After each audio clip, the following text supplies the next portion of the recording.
Temos duas formas de atualizar a base de dados. Fazê-lo interativamente através do objeto transação, utilizando sua tela, ou fazê-lo por código. Para atualizar por código, tínhamos duas possibilidades. Fazê-lo utilizando o Business Component da transação, através de seus métodos, ou fazê-lo exclusivamente dentro de um procedimento, através dos comandos new, for each com atribuição direta dos atributos a serem modificados, e o comando delete. Como sabemos, com ambas as opções se controla a unicidade de registros, ou seja, nunca se permite deixar na base de dados registros com chave primária ou candidata repetida. No exemplo, nunca serão permitidas duas atrações com o mesmo identificador. E se, por exemplo, attraction name fosse chave candidata, também não seriam permitidas duas atrações com o mesmo nome. Mas a grande diferença entre atualizar via Business Component e fazê-lo via comandos de atualização direta em um procedimento é não apenas que unicamente os Business Components executarão a lógica que provém das regras e eventos da transação, mas somente através de Business Components se controla a integridade referencial por programa. Por que dizemos por programa? Se temos a transação Attraction, que registra as atrações turísticas que sempre pertencem a um país e cidade e a alguma categoria, como monumento, museu e etc., então, claramente na tabela associada teremos chaves estrangeiras. Em particular, o atributo Category ID será chave estrangeira para a tabela Category. O desenvolvedor GeneXus não terá que se encarregar de programar na transação o controle de integridade referencial para cada chave estrangeira, porque já estará incluído automaticamente no programa gerado. Faz parte da lógica da transação. Assim, quando o usuário quer atribuir a uma atração existente uma categoria inexistente, a transação nos informa que isso não é possível. Está fazendo o controle de integridade referencial antes que a própria base de dados o faça. Suponhamos que implementamos um Web Panel que permite que o usuário insira um ID de atração e um ID de categoria. Para mudar para a atração desse ID, sua categoria por esta outra. Temos duas alternativas para fazê-lo por código. Uma é através do Business Component Attraction e a outra será através de um procedimento. Vejamos como implementaríamos a primeira. Tendo ativado a propriedade Business Component, definimos uma variável desse tipo. E no evento associado ao botão, a carregamos a partir da variável Attraction ID, que o usuário insere através da tela.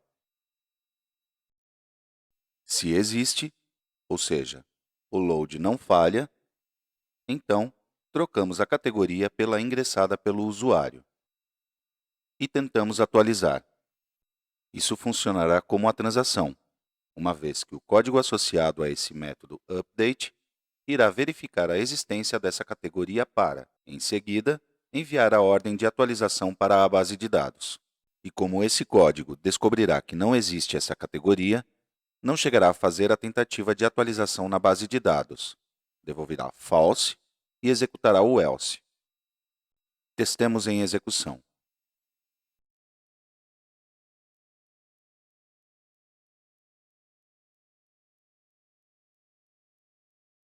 Em contrapartida, se essa mesma atualização quisermos fazê-la via procedimento, ou seja, como vemos aqui, a este procedimento enviamos identificador de atração e de categoria.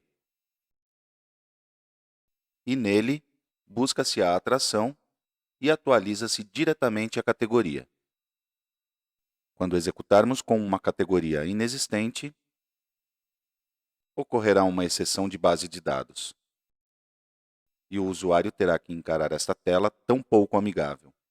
É que aqui, o programa não está fazendo os controles para assegurar a integridade referencial, mas sim a base de dados está realizando-os, e por isso este erro. Poderíamos capturar o erro para fazer algo mais amigável e que o programa não cancele abruptamente. Para isso, contamos com a regra Error Handler. Como parâmetro, devemos dar o nome de uma subrotina que devemos definir no objeto e que será onde programaremos o comportamento em caso de erro de base de dados, perguntando primeiro por esse erro. Você pode ver detalhes sobre isso em nossa wiki.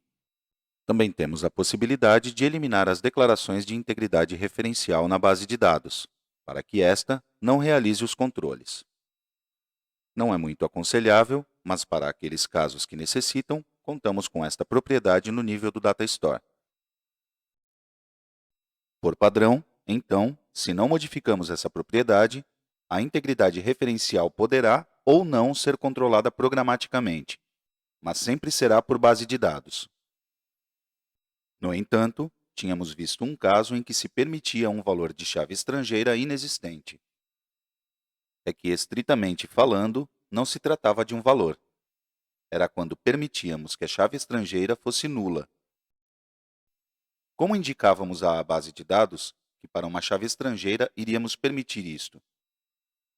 Na estrutura da transação, tínhamos a coluna Nullable, que por padrão estava em No, mas que podíamos passar para Yes.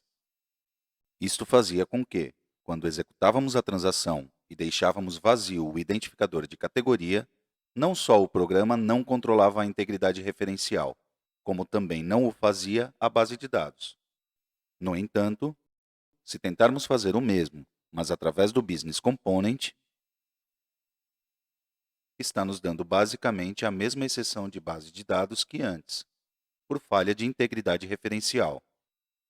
O que está acontecendo? Porque usando a transação podíamos, mas usando o seu Business Component não.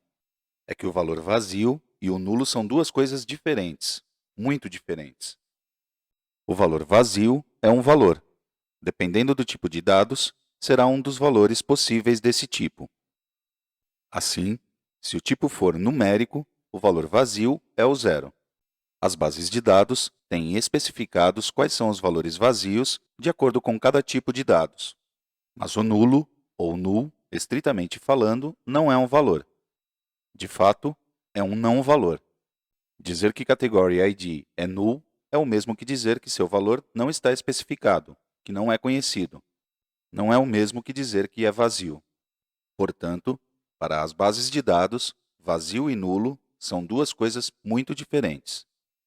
Se estamos implementando um programa e enviamos à base de dados a ordem de modificar a categoria da atração 2 para que seja 0 em vez de 2, o que obteremos será nem mais nem menos que a tela com a exceção de base de dados por falha de integridade referencial. Em contrapartida, se lhe dissermos para o substituir por null, não haverá qualquer problema, tal como aconteceu quando o fizemos através da transação. Então, a pergunta é: por que a transação está pedindo à base de dados para modificar por null e, em vez disso, o Business Component está enviando o valor vazio, 0?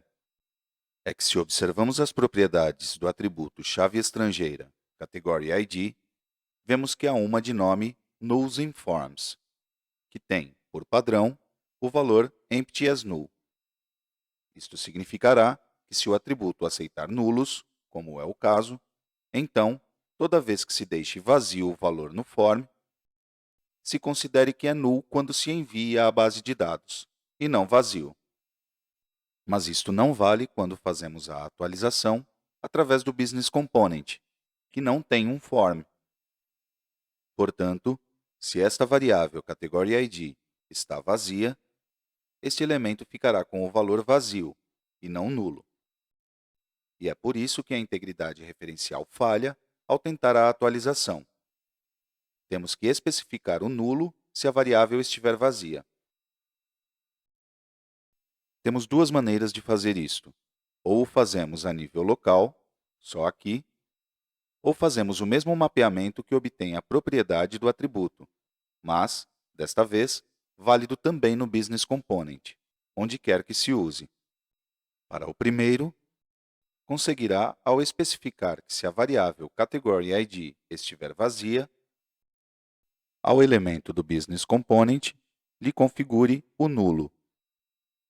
O método setNull aplica-se a atributos que aceitem nulos, como a seus correspondentes nas variáveis Business Component, como é este caso.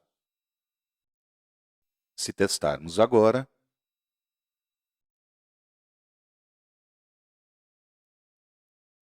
veremos que conseguimos. A desvantagem desta alternativa é que, se em outro lado quisermos deixar nula esta chave estrangeira, através de uma variável Business Component, teremos que fazer o mesmo.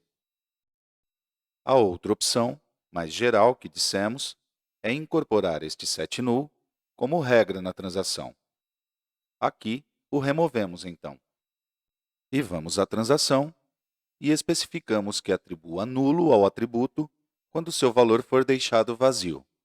Isto mesmo, já é o que por padrão se realiza quando se utiliza a tela da transação, graças a esta propriedade. Por isso, estritamente falando, podemos pedir que esta regra só se execute para o Business Component. Sempre podemos indicar que uma regra só se execute quando se trata da transação web ou quando se trata do Business Component, colocando esta marca. Na verdade, se queremos escrever um conjunto de regras que só se aplicam à transação web ou que só se aplicam ao Business Component, o fazemos assim. Testemos.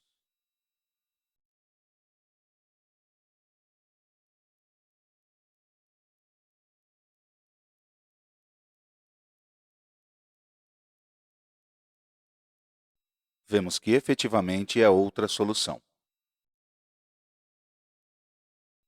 Por último, o que acontece agora com a atualização através do procedimento?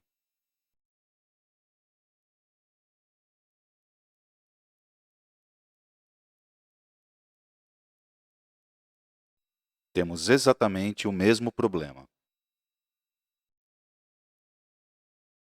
A solução aqui só pode ser a local. Testemos.